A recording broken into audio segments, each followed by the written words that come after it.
एकादशी कौन है? कहां से प्रगटी है? माया? नहीं, एकादशी है कौन? क्यों इसकी इतनी प्रधानता है? क्यों इसकी पुण्यता है? ऐसा क्या है एकादशी में जो इसकी पुण्यता मानी जाए? कौन है ये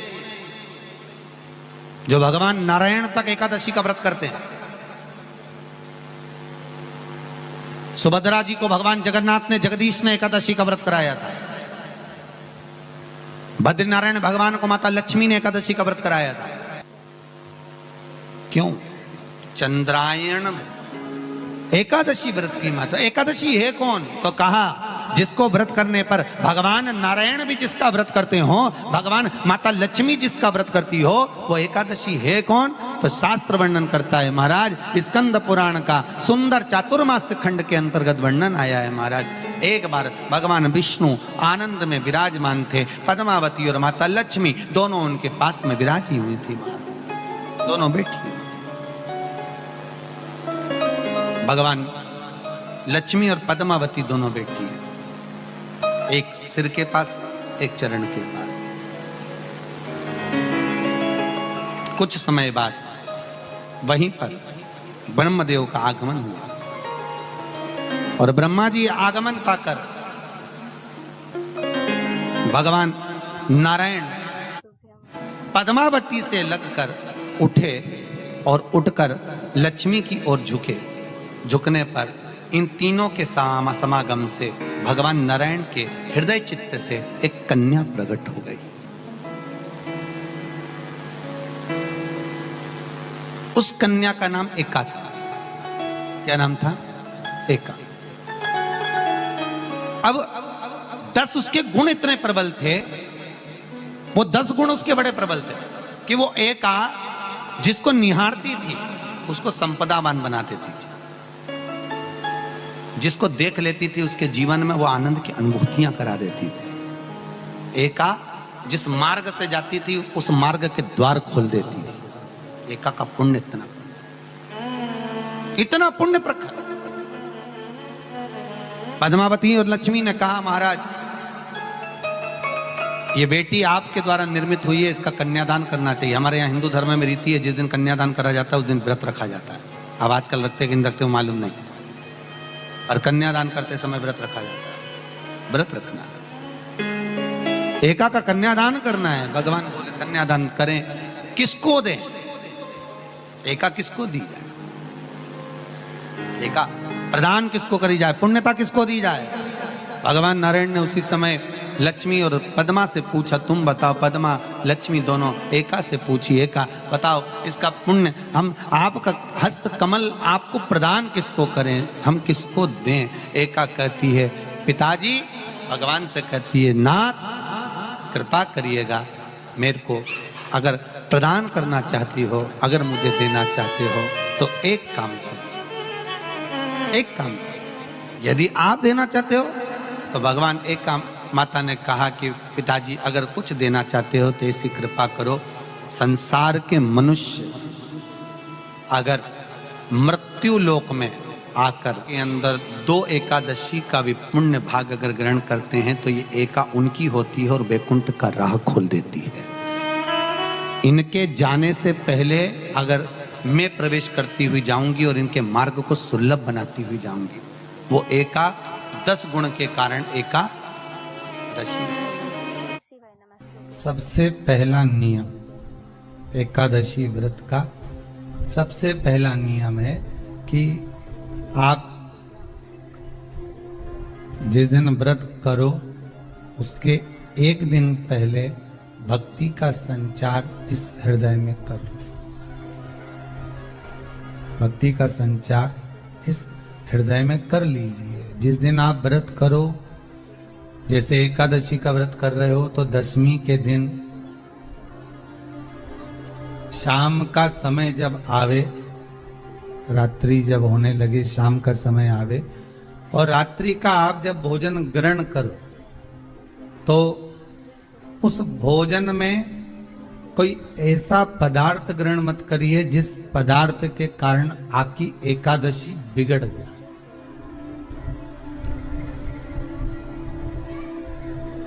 एकादशी का दूसरा नियम बहुत ध्यान से सुनिएगा। जिस दिन आपकी एकादशी का व्रत हो उस दिन प्रयास करिएगा कि अपने हाथ से किसी भी वृक्ष की कोई पत्ती टूटे ना।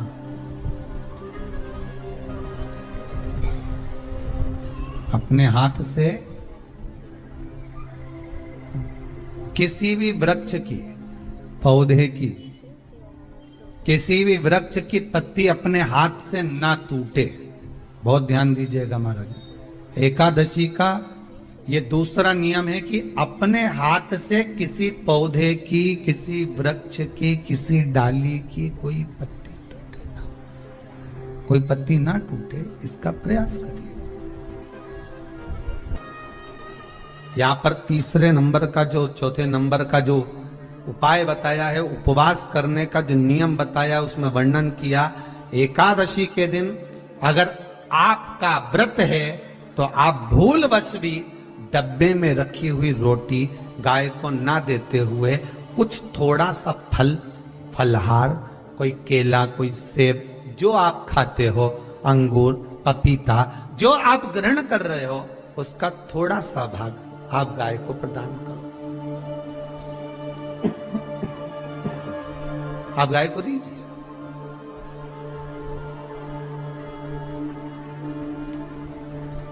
रोटी ही दी है, डब्बे में से निकाल के ले गई, गाय आई है, रोटी देना, देव मना नहीं। बाकी के दिन आप आपके बेटे से कह दो रोटी दिया बेटा जा, पर आप अपने हाथों से, आपका व्रत है तो आप फलाहार आप कर रहे हो तो फलाहार का ही दान गौ माता को दीजिए। पांचवा वर्णन किया चतुर्थ भाव में, बन सके जितना एकादशी के दिन भगवान का ओम नमो भगवते वासुदेवाय का जाप करें, या अपने गुरु मंत्र का स्मरण करें, या जो मंत्र आपके हृदय में समाहित हो, श्री शिवाय नमस्तुभ्यम, ओम नमः शिवाय, राम कृष्ण शिव, जो मन पड़े उसका भजन करें, पर दिल से करें। जितनी देर करते बने उतना देर। माला पकड़ने की भी जरूरत नहीं कि माला पकड़ के बैठता हूं तो घटकी जिब्या से जप लो, नहीं जी वही उतना में ही पूरा हो जाए, वही बहुत। महाराज पांचवा नियम कहा, जिस दिन आपका व्रत रहे किसी निंदक से बात ना करें। निंदक जानते हो? भाई दूज के दिन, दिवाली की जो भाई दूज होती है ना, होली दिवाली की जो दूज होती है, उनमें ऐसा गोबर का भाई दूज बनाते हैं और पास में चुगलखोर भी बना है, और चुगलखोर के ऊपर ऐसा भाटा धर रहे हैं, एक पत्थर। अब तुम्हारे उधर रखे कि नहीं रखे हमें नहीं मालूम रहे हो, जितने आस्था पे सुन रहे हो, पर हमारे इधर तो ऐसा रहता है, गोबर का भाई बहन बनाए और उसकी पूजन करे, उसके पास में एक गोबर का चुगल चोर भी बनाया, उसके ऊपर भाटा धर। कथा वर्णन कर रही है, निंदक से बात ना करें।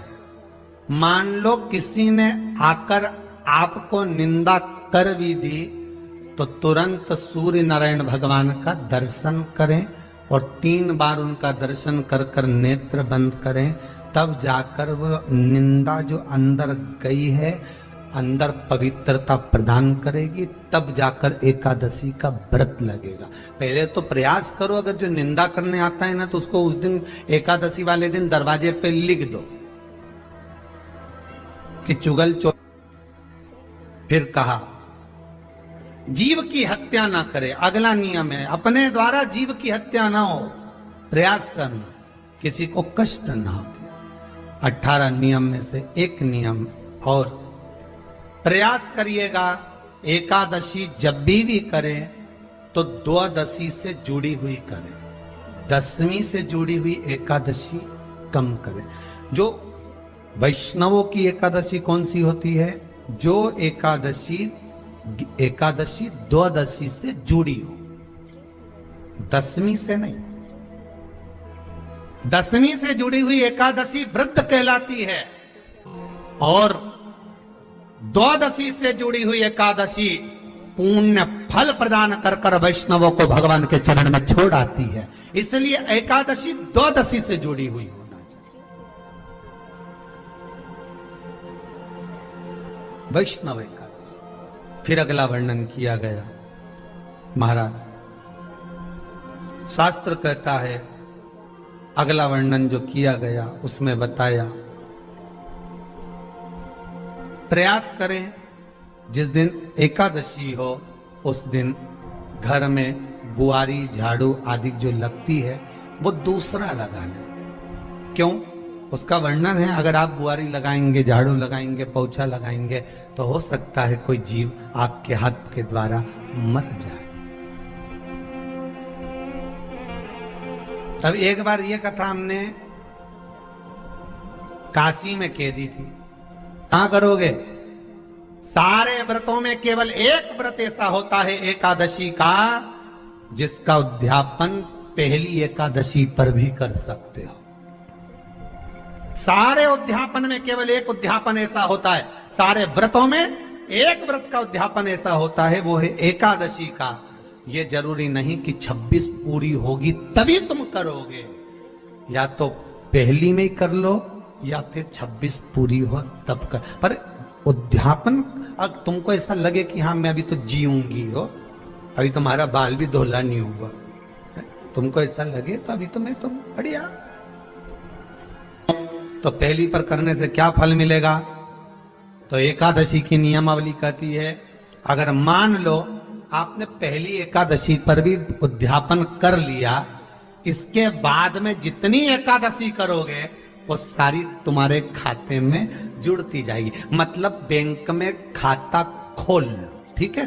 खाता खोल लिया, अब जितना कमाता जाओगा उसमें डालते जाओ, जितनी कमाई करके लाओगे उसमें जमा करते जाओ। एकादशी एक बार उद्यापन पहले में भी हो गया तो बाकी का पुण्य तुम्हारे खाते में आ जाए,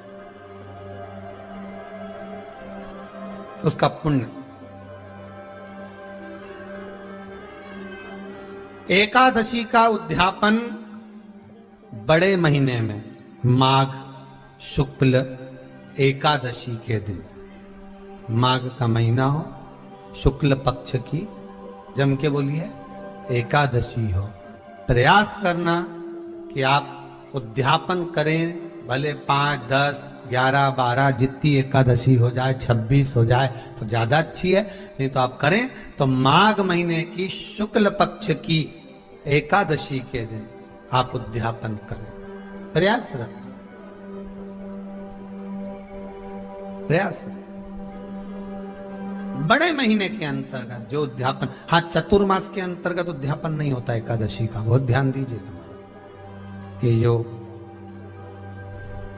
सावन भादो कुंवर कार्तिक जो 4 महीना होते हैं भगवान के शयन करने के, इसके अंतर्गत एकादशी का उद्यापन नहीं होता, और इसके अंतर्गत उद्यापन करना भी नहीं चाहिए एकादशी।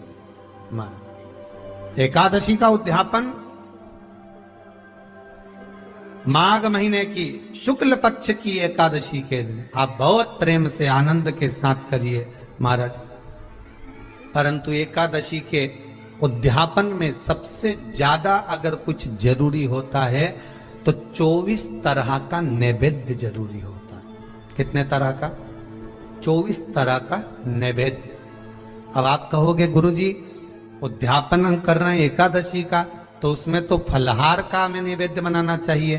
तो फिर ये पुराण के अंतर्गत स्कंद पुराण में ये चीज लिखी है कि एकादशी का जब उद्यापन करते हैं तो 24 तरह का नैवेद्य बनाकर सिद्ध करते हैं। 24 तरह का नैवेद्य जान रख लेना, का हलवा बना लो, खीर बना लो, पूड़ी बना लो, सब्जी बना लो, पकोड़ा बना लो, भजिया बना लो, ऐसे 24 तरह का नैवेद्य अलग अलग चाहिए।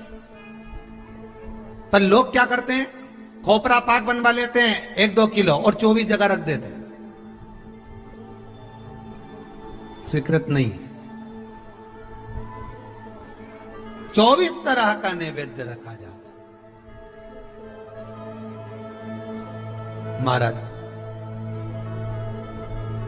एकादशी के दिन भगवान का पूजन का पूरी तैयारी कर कर मंडल आदि बनवाकर विद्वान ब्राह्मण को बुलाकर कर्मकांडी ब्राह्मण को बुलाकर जो भगवत सेवा में एकादशी का उद्यापन कराए, उन ब्राह्मण के चरणों को नमन कर कर, प्रणाम कर कर एकादशी का पूजन करवाइए और उस मंडल की पूजन कराकर हवन द्वादशी को कराइए। एकादशी को हवन नहीं, एकादशी के उद्यापन का जो हवन होता है वो द्वादशी। शिव महापुराण की कथा सुनने से क्या मिलता है? हम कहते हैं शिव महापुराण की कथा सुनने वाले की दो चीजें बदल जाती हैं। एक, उसके दिन बदल जाते हैं और दूसरा, उसका दिल बदल जाता है। शिव महापुराण की कथा सुनने वाले के दिन भी बदलते हैं और दिल भी बदलता है।